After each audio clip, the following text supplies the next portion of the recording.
સ્વમિત્રો જય સોમનાથ. ઓમ નમઃ શિવાય. પ્રિય મિત્રો, તમારા દિવસ શુભ રહે, મંગલમય શુભકામના. હું બિલીમરથી જોગીભાઈ વ્યાસ આપ સૌનું આપણી જોગેશમાં પુનઃ હાર્દિક સ્વાગત કરું. મિત્રો, આજ રોજ જોઈશું આજનું શુભ પંચાંગ. આજે તારીખ છે 12/10/2024 ને શનિવાર. આસોવદ નોમ તિથિ છે. આજે નવરાત્ર આજે પૂરા થઈ જશે. આજે સરસ્વતી વિસર્જનનો પણ દિવસ છે. આજે દશેરા પણ છે. આજે વિજયાદશમી છે. આજે રાવણ દહન પણ થશે. આજના દિવસે આયુધ અસ્ત્ર શસ્ત્રની પૂજાનું પણ એક અલગ મહત્વ હોય છે, જે ખાસ કરીને જે આપણે યંત્રની પૂજા કરીએ છીએ એ આપણા વેપાર ધંધાની અંદર વપરાતી વસ્તુઓ માટે થઈને ખાસ જે સાધનો હોય છે તેની આજે પૂજા કરતા હોય છે. રાજા મહારાજાઓ આ સમયે જેમના યુદ્ધમાં લડવાના સાધનો હોય છે તેની પણ પૂજા કરતા હોય છે. આનું એક અલગ મહત્વ છે. દશેરાના દિવસે ખાસ કરીને યંત્રની પૂજા કરવાનું બહુ મહત્વ હોય છે. આજે એમ તો 9મો દિવસ છે અને સાથે દશેરા પણ છે. જે સિદ્ધિદાત્રીનો દિવસ છે. કોઈ પણ કાર્યમાં સિદ્ધિ મેળવવી હોય તો આ માતાજીની ઉપાસના આરાધના કરવા માટે શ્રેષ્ઠ દિવસ ગણવામાં આવતો હોય છે. આજના દિવસે માને દાડમ, ખીર, મધ, શેરડી, ભૂરુકોળું વગેરે અર્પણ કરવાનું બહુ જ સુંદર. માં એનાથી ખૂબ પ્રસન્ન થાય છે. આ નૈવેદ્ય ધરાવવાથી દાડમ ધરાવી પ્રસાદ તરીકે લઈ શકો, ખીર ધરાવી પ્રસાદ તરીકે લઈ શકો, મધ ધરાવી અને એ મધ ખાસ કરીને જે લોકોને હેલ્થનો પ્રોબ્લેમ હોય છે, આયુર્વેદિક દવા વગેરે લેતા હોય છે, એમાં પણ એનો યુઝ કરી શકે છે, એમાં વાપરી શકે છે. અને શેરડી પણ અર્પણ કરીને ખાઈ શકાય છે. ભૂરુકોળું છે એ અર્પણ કર્યા પછી પશુને ખવડાવવાનું હોય છે, ગાયને ખવડાવી શકો છો, એને કાપીને મૂકવાનું હોય છે, અથવા તો પછી એનું નદીમાં વિસર્જન કરવાનું. આજે માં સિદ્ધિદાત્રીની ઉપાસના આરાધના કરવાથી દરેક કાર્યમાં સિદ્ધિ મળતી હોય છે. મંત્ર પણ છે, રીમ ક્લીમ એમ સિદ્ધિ નમઃ. આ મંત્રના જાપ કરવાનું પણ બહુ મહત્વ છે. આમ તો મેં જે રોજ વિડીયો મૂક્યા છે એની પાછળ દરેક દેવીઓની કથા પણ મૂકી છે, એમાં મંત્ર પણ મૂકેલા છે, એ તમે જોઈ શકો. અને એ રીતે ઉપાસના આરાધના માતાજીને આજે કરવી જોઈએ. આજે માતાજીને ભૂરા કલરના વસ્ત્ર, જાંબલી કલરના વસ્ત્ર ચડાવવાનું બહુ મહત્વ હોય છે. આજે ભગવાન શંકરને તલનો તેલનો અભિષેક કરવાનું પણ બહુ મહત્વ હોય છે. આજે ભગવાનને ભૂરા ફૂલથી પૂજા કરવાનું બહુ મહત્વ હોય છે મહાદેવની. તે જ રીતે માતાજીને ભૂરા ફૂલનો શણગાર કરવાનું પણ બહુ મહત્વ હોય છે. આજના દિવસે નોમ જે છે એ દેવીની છે. માતાજીની ઉપાસના આરાધના કરવા માટે સર્વશ્રેષ્ઠ દિવસ ગણવામાં આવતો હોય છે. દરેક તિથિઓના દેવ છે. આઠમના ભગવાન શંકર, તો નોમના દેવી છે.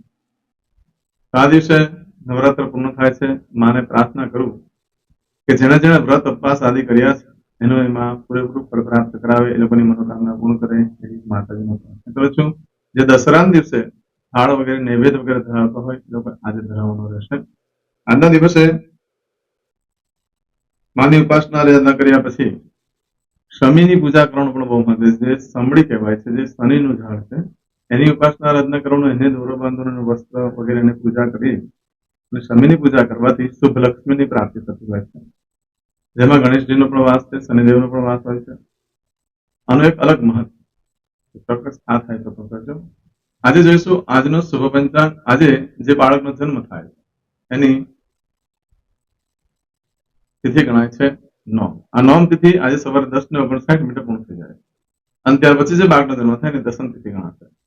આજે જે બાળકનો જન્મ થાય છે નક્ષત્ર ગણાય છે શ્રવણ. આ શ્રવણ નક્ષત્ર આજે મળસ્કે 5:26 શરૂ થઈ આવતીકાલે સવારે 4:28 પૂર્ણ થઈ જશે. આ પણ ઘણું શુભ નક્ષત્ર છે. આજના દિવસે જે બાળકનો જન્મ થાય છે યોગ ગણાય છે ધ્રુતિ. આ ધ્રુતિ યોગ આજે મળસ્કે 2:46 શરૂ થઈ આવતીકાલે મળસ્કે 22 પૂર્ણ થઈ જશે. આજે જે બાળકનો જન્મ થાય છે એનું કરણ ગણાય છે કૌલો. આ કૌલો કરણ આજે સવારે 10:59 પૂર્ણ થઈ જાય ત્યાર પછી જે બાળકનો જન્મ થાય એનું તેજીલ કરણ. આજે જે બાળકનો જન્મ થાય છે એની રાશિ ગણાય છે મકર. મકર રાશિની અંદર અક્ષર આવે છે અને જો મકર રાશિનો સ્વામી શનિ ગણાય છે. આજે આખા દિવસમાં કોઈ પણ બાળકનો જન્મ એ બધાની રાશિ મકર ગણાશે. મકર રાશિ 13 તારીખે બપોરે 3:45 પૂર્ણ થાય એટલે ત્યાં સુધી જે બાળકોના જન્મ થાય બધાની રાશિ મકર ગણાશે. આજે રાશિ નક્ષત્ર યોગ ત્રણમાં જેનો જન્મ છે તેની ચોક્કસ પ્રમાણે પૂજા વિધિ કરી લેવી જોઈએ, જેના કારણે જીવન સરળ બની જાય છે.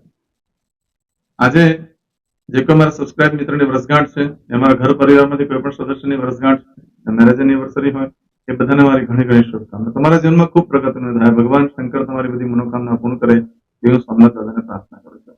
મિત્રો, આજના દિવસે સવારમાં ઉઠીને સૌથી પહેલા આજનું સુકન કરી લો, આખું વર્ષ તમારું સુંદર રીતે વ્યતીત થશે. આજના દિવસે તમે કોઈ પણ કાર્ય કરવા માટે જાઓ છો, મારા ઘર પરિવારમાંથી કોઈ સદસ્ય, મારા સબસ્ક્રાઇબ મિત્રમાંથી પણ કોઈ પણ વ્યક્તિ આજે કોઈ જગ્યાએ ઇન્ટરવ્યુ આપવા જઈ રહ્યું છે, કોઈ નોકરી ધંધા માટે જઈ રહ્યું છે, કોઈ વેપાર માટે થઈને જઈ રહ્યું છે, કોઈ એક્ઝામ આપવા જઈ રહ્યું છે, કોઈ રમત ગમતમાં ભાગ લેવા જઈ રહ્યું છે, કોઈ ધર્મક્ષેત્રની યાત્રા માટે જઈ રહ્યું છે, આજે કોઈ વિદેશમાં જઈ રહ્યું છે, આજે કોઈનું ઓપરેશન હોય, કોઈની ડિલિવરી હોય, આજે સગાઈ પણ હોઈ શકે, કોઈની છઠ્ઠીની પૂજા પણ હોઈ શકે. આવા કોઈ પણ કાર્ય તમે કરી રહ્યા છો, તે કાર્યમાં તમને દિવ્ય સફળતા પ્રાપ્ત થાય હું ભગવાન સોમનાથ દાદાને પ્રાર્થના કરું છું. આજના દિવસે તમે જે કાર્ય કરવા જઈ રહ્યા છો એ પહેલા આજનું સુકન કરીને જશો. સુકન કરીને જશો તો કાર્ય સારી રીતે સફળતા પ્રાપ્ત કરાવી શકશે. આજે આમ તો શનિવાર છે ને, દશેરો છે, બહુ ઉત્તમ દિવસ છે. આજના દિવસે ભિક્ષુકોને ભોજન કરાય. આજે ભિક્ષુકોને ભોજન કરવાથી લક્ષ્મી પ્રસન્ન થશે. ભિક્ષુક એટલે જેને ભિખારી કહેવામાં આવે છે, ગરીબ હોય ને તે કમાઈને પણ ખાતો હોય છે, પણ ભિખારી જે હોય છે એ ફક્ત માંગીને જ ખાતો હોય છે. આવા વ્યક્તિને આજે મદદ કરવી જોઈએ. આજે એ લોકોને કોઈ પણ મેડિકલ ટ્રીટમેન્ટ પણ અપાવવી જોઈએ. તો એનાથી તમને લક્ષ્મીની ખૂબ પ્રસન્નતા પ્રાપ્ત થશે. આજે ઘરેથી કોઈ પણ કાર્ય કરવા માટે નીકળો, ઘરમાં જે વડીલ વૃદ્ધ વ્યક્તિ હોય તેને વંદન કરી નીકળો, ઘરમાં દેવસ્થાન હોય ત્યાં પગે લાગીને નીકળો. આજના દિવસે તમે કોઈ પણ કાર્ય કરવા માંગો છો તો એના માટે પણ એક ચોક્કસ સમય છે. એ સમયગાળા દરમિયાન તમે કાર્ય કરશો તો કાર્યમાં દિવ્ય સફળતા પ્રાપ્ત થશે. આજના દિવસનો આપણો સમય જોઈ લઈએ કે કયા સમયે કાર્ય કરશો. તો સવારે 7:30 થી 9 વાગ્યા સુધીનો સમય શુભ રહેશે. આમાં વિસર્જન કરવાનો સમય પણ આ ગણી લેવો. જે તમે ઘટ સ્થાપન કર્યું હોય તેમાં વિસર્જન માટે પણ આ સમય ગણી શકો છો. સવારે 7:30 થી 9 તેમજ બપોરે 12 થી 4:30 વાગ્યા સુધીનો સમય શુભ રહેશે. અહીંયા સુધી તમે વિસર્જન પણ કરી શકો છો આ સમયગાળા દરમિયાન, અને કોઈ પણ કાર્યનો આરંભ પણ કરી શકો છો. સંધ્યાકાળ પછી વિસર્જન ન કરી શકો. સાંજનો ટાઈમ હવે શુભ જોઈ લે. બીજા કોઈ પણ કાર્ય માટે તો સાંજે 6 થી 7:30 વાગ્યા સુધીનો સમય શુભ રહેશે. રાત્રે 9 થી આવતીકાલે મળસ્કે 1:30 સુધીનો સમય શુભ રહેશે. તેમજ આવતીકાલે સવારે 4:30 થી સવારે 6 વાગ્યા સુધીનો સમય શુભ રહેશે. આ સમયગાળા દરમિયાન તમે કોઈ પણ કાર્ય કરો છો તે કાર્યમાં તમને દિવ્ય સફળતા પ્રાપ્ત થઈ શકે છે. પરંતુ મિત્રો, આજના દિવસે તમારી કોઈ પણ વસ્તુ ચોરાઈ ગઈ, ખોવાઈ ગઈ તો 15 દિવસમાં મળે, બાકી મળવાની શક્યતા બિલકુલ ઓછી છે. આજના દિવસે તમે કોઈ પણ કાર્યનો આરંભ કરી શકો છો, કોઈ પણ વસ્તુની ખરીદી કરી શકો છો, કોઈ પણ વસ્તુનું વેચાણ કરી શકો છો. ગૃહ પ્રવેશ માટે એને ચોક્કસ મુહૂર્ત હોય છે, ત્યારે જ કરવાનું હોય છે. ઘણા દશેરાના દિવસે પણ ગૃહ પ્રવેશ કરી દેતા હોય છે, એ યોગ્ય નથી. એના માટે પણ ચોક્કસ મુહૂર્ત હોય છે. એમ ગમે તેમ તમે કોઈ પણ કાર્ય કરો તો તમને નુકસાન થઈ શકે, બીજા કોઈને નહીં. એટલે જે રીતે આપણા ધર્મશાસ્ત્રમાં બતાવ્યું છે તે પ્રમાણે કાર્ય. આજના દિવસે કોઈ પણ નવો ધંધો વેપાર ચાલુ કરી શકાય છે. આજનો દિવસ સરસ છે, પરંતુ ગૃહ પ્રવેશ વગેરે માટે યોગ્ય. આજે ઉદઘાટન કરવા માટે પણ યોગ્ય દિવસ છે, વાહન ખરીદવા માટે પણ યોગ્ય દિવસ છે, વાહનની પૂજા કરવા માટે પણ આજનો દિવસ ઉત્તમ રહેશે. આજના દિવસે તમે કોઈ પણ વસ્તુ ખરીદી કરો છો કે વેચાણ કરો અથવા નવો ધંધો વેપાર કંઈ પણ ચાલુ કરો તો તેમાં તમને દિવ્ય સફળતા પ્રાપ્ત થઈ શકે. એમાં તમે જે કાર્ય કરો છો એમાં તમને પ્રાથમિક, શારીરિક અને માનસિક ત્રણ પ્રકારની શાંતિ પ્રાપ્ત થશે. મોટે ભાગે સૌથી વધારે મહત્વનું છે માનસિક શાંતિ થઈ જશે. તમને એમ થશે કે હવે હું બરાબર રીતે સેટ. આજે જે ધંધો ચાલુ કરે છે, આજે જે વેપાર ચાલુ કરે છે, અને આ એક પ્રકારનો સંતોષ પ્રાપ્ત થઈ શકે એવો આજનો દિવસ છે. આજના દિવસે ઇન્ટરવ્યુ આપવા માટે પણ બહુ સરસ દિવસ છે. વિદેશનો હોય કે નોકરી ધંધા માટેનો હોય, આજના દિવસે ખાસ કરીને આજનો દિવસ પ્રભાવ પાડવા માટે ઉત્તમ દિવસ છે. કોઈને પણ પોતાના વશમાં કરવા માટે, કોઈની પર તમારું ઇમ્પ્રેશન પાડવા માંગો છો, કોઈને મોહિત કરવા માંગો છો તો ઉત્તમ દિવસ છે. પરંતુ જે કાર્ય છે તેના માટે તમે ધારો કે કોઈ માર્કેટિંગનું કામ કરતા હોય, કોઈ નોકરી ધંધો એવો હોય તમારો કે તમે કોઈ એજન્સી લઈ રહ્યા તો તે કંપનીનું જે તમે એડવર્ટાઇઝ કરી રહ્યા છો એના માટે સામેવાળાને સમજાવવા માટે ઉત્તમ દિવસ. કોઈ પણ વસ્તુનું વેચાણ કરવા માટે તેને સામેવાળા પર એ વસ્તુનો પ્રભાવ પાડવા માટે ઉત્તમ દિવસ છે. આજના દિવસે તમે જે કાર્ય કરો છો ને તેમાં તમને એવી સફળતા પ્રાપ્ત થાય કે લોકોને તમારી પર ઈર્ષા આવે, એટલી સફળતા પ્રાપ્ત થઈ શકે, એટલી તમારી પ્રગતિ થાય. ઈર્ષા કરવાવાળાને કરવા જવાનું તમને કોઈ નુકસાન નહીં થાય. તમે આજે કોઈ પણ કાર્યનો આરંભ કરશો. આજના દિવસે બને ત્યાં સુધી નવ વસ્ત્ર ધારણ ન કરશો. નવ વસ્ત્ર ધારણ કરવાથી આંખને લગતી તકલીફ આવે. આંખમાં કચરું પડી શકે, આંખમાં કાણું પણ પડી શકે, આંખમાં ખૂબ બળતરા પડે, ડોક્ટરને મળવા પણ જવું પડે એ પરિસ્થિતિ આવી જાય છે. માટે બને ત્યાં સુધી નવ વસ્ત્ર ધારણ ન કરશો. આજના દિવસે ચાંદલા વિધિ કરવા માટે યોગ્ય દિવસ છે. વેહ વિશાળ કરવા માટે જેને કહેવાય છે કે સગાઈ વગેરે એના માટે પણ સારા દિવસ. આજે પશુની ખરીદી કરવા માટે અને પશુની પૂજા કરવા માટે પણ ઉત્તમ દિવસ છે. આજે દસ્તાવેજ પર સાઇન કરવા માટે પણ ઉત્તમ દિવસ છે. આજના દિવસે આવું બધું જે ફળ છે એ આજે મળસ્કે 5:26 થી લઈ આવતીકાલે સવારે 4:28 સુધીમાં તમે કોઈ પણ કાર્ય કરશો એનું ફળ આ રીતે પ્રાપ્ત થશે. આજે કરશો આજનો સંકલ્પ ચમચીમાં પાણી લઈ લો.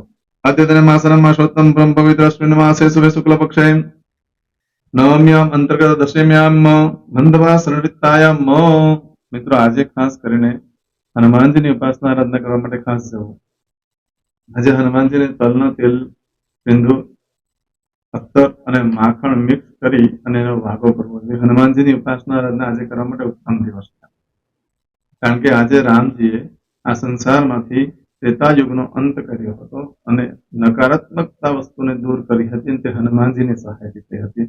તો હનુમાનજીની ઉપાસના આરાધના તમે આજે કરશો દિવ્ય ફળ પ્રાપ્ત થશે, ઘણું શુભ ફળ પ્રાપ્ત થશે. હવે દરેક જણા પોતાનું સાચું નામ બોલી દો. તમારું ગોત્ર ખબર હોય તો ગોત્ર બોલી દેવાનું.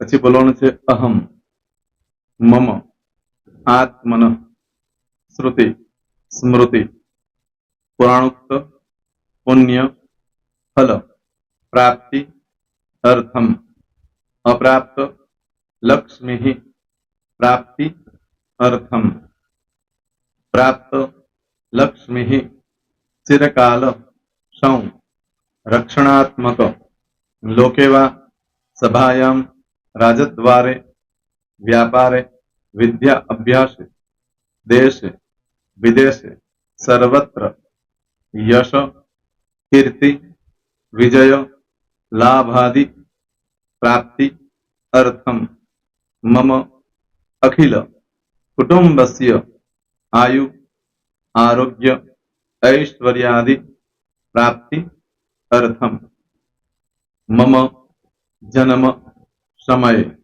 तथा च विप्र, वृंदानां, जन्म, समय, जन्म, कुंडली, मध्ये, स्थित, ग्रहः, गोचर, ग्रहः, महादशा, अंतर्दशा, प्रत्यंतर्दशा, तथा च योग, युति, दृष्टि, मध्ये, शुभ फल, प्राप्ति, अर्थम, भय, रोग, शत्रु, बाधा, दोष, मारण, तारण, मंत्र, तंत्र, अरिष्ट, दोष, पीड़ा, निवृत्ति, अर्थम, भूत, प्रेत, पिशाचादि द्वारा रचित अरिष्ट, दोष, निवृत्ति, अर्थम, मम, सकल, मनवांछित फल. હવે તમારા મનમાં જે કઈ ઈચ્છા હોય તે બોલી જવાનું.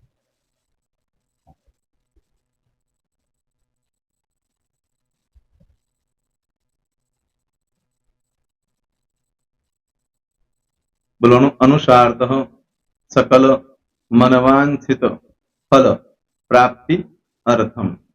હવે જે બરકતની પૂજા વાળા છે એ લોકો તો આ બધું બોલવાનું જ હોય છે, એ લોકો માટે કોઈ સ્પેશિયલ નથી. પણ જે લોકોએ હવે જે કહું છું તે લોકોએ જ બોલવાનું. જેના લગ્ન થઈ ગયા હોય એ લોકોએ બોલવાનું છે.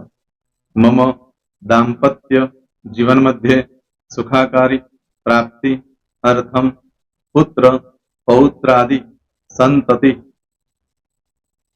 પ્રાપ્તિ અર્થમ. આ સંતાન પ્રાપ્તિ વાળા માટે પણ આવી જાય છે. એમાં દીર્ઘ આયુ આરોગ્ય ऐश्वर्यादि પ્રાપ્તિ અર્થમ. તથા ચ હવે જેના લગ્ન નથી થયા તે લોકોએ બોલવાનું. મમ જટટી વિવાહ યોગ પ્રાપ્તિ અર્થમ વિવાહ પશ્ચાત દાંપત્ય જીવન મધ્યે સુખાકારી પ્રાપ્તિ અર્થમ. હવે જે લોકોને સંતાન પ્રાપ્તિ નથી, જે લોકોને સંતાન પ્રાપ્તિ છે કરવી છે એ લોકોએ બોલવાનું. मम दाम्पत्य जीवन मध्ये सुखाकारी प्राप्ति अर्थम तथा च दीर्घ आयु आरोग्य ऐश्वर्यादि समन्वित संतति सुख प्राप्ति अर्थम।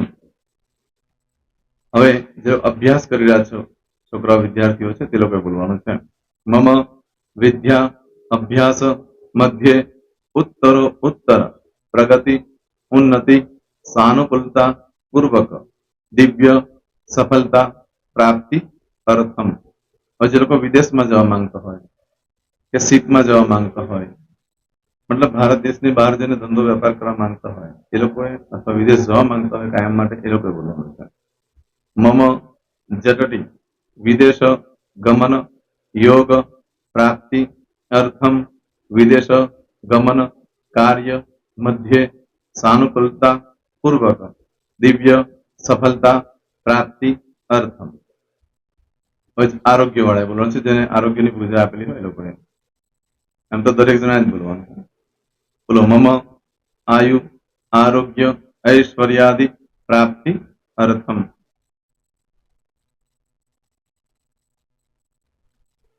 दरेक जना बोलवानुं सकल मनवांछित फल प्राप्ति अर्थम अद्य दिने प्रधान देवतानां नित्य दिन अनुसारतः पूजन अर्चन कर्मणि अहम करिष्ये। पाणीवाળી થાળીમાં પાણી મૂકી દેવાનું છે।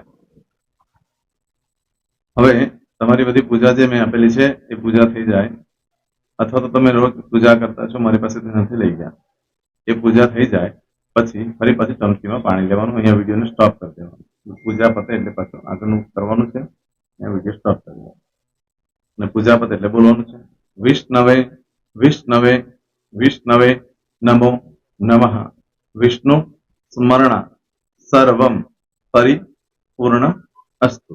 एतानि गंध पुष्प धूप दीप नैवेद्य ताम्र दक्षिणा प्रदक्षिणा सहित ऋणु मम सकल मनवांछित फल प्राप्ति अर्थम पूजन अर्चन प्रियदान न मम। पाणी मूकी देवानुं पाछुं पाणी लेवानुं पूजन अर्चन ब्रह्मार्पणमस्तु। नीचे जमीन पर पाणी मूको एमां आंगળી घसी कपाळमां तिलक કરી દો। कपाळमां जमीन पर पाणी मूक्યું છે એમાં ત્યાર પછી ભગવાનને કહેવાનું કે હે પ્રભુ આજે पूजा करता कई प्रकार की भूलचूक थई गई होय तो अमने क्षमा करजो।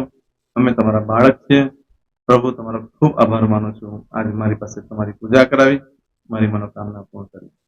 प्रार्थना करी दो जग्या परथी उभा थई श्रीनारायण भगवान ने पाणी चढ़ावी दो અને નિત્ય કર્મ જે કરતા હોય તે કરો। જય સોમનાથ। તમારો દિવસ શુભ રહે તમે અને તમારો પરિવાર સુખી રહે સંપન્ન રહે સુરક્ષિત રહે એ ભગવાન સોમનાથ દાદાને પ્રાર્થના। તો મિત્રો તમે મારા વિડીયોને લાઈક ના આપી હોય તો સૌથી પહેલા લાઈક આપી દો અને ત્યાર પછી જો તમે મારી આ ચેનલ સબસ્ક્રાઇબ ન કરી હોય તો સૌથી પહેલા સબસ્ક્રાઇબ કરી લો અને બેલ આઇકોન ઓલ પર ક્લિક કરવાનું ભૂલશો નહીં જેથી કરીને સૌથી પહેલા નવી વિડીયો જે કંઈ મૂકું એ તમને મળે। મિત્રો કંઈ પણ મૂંઝવણ હોય તો મને આ નંબર પર તમે ફોન કરીને પૂછી શકો છો। મારો મોબાઈલ નંબર છે 9825546459। મિત્રો કોમેન્ટ્સમાં જય સોમનાથ લખવાનું ભૂલશો નહીં। ફરી પાછા નવા વિડીયો સાથે મળીએ ત્યાં સુધી સૌને જય સોમનાથ।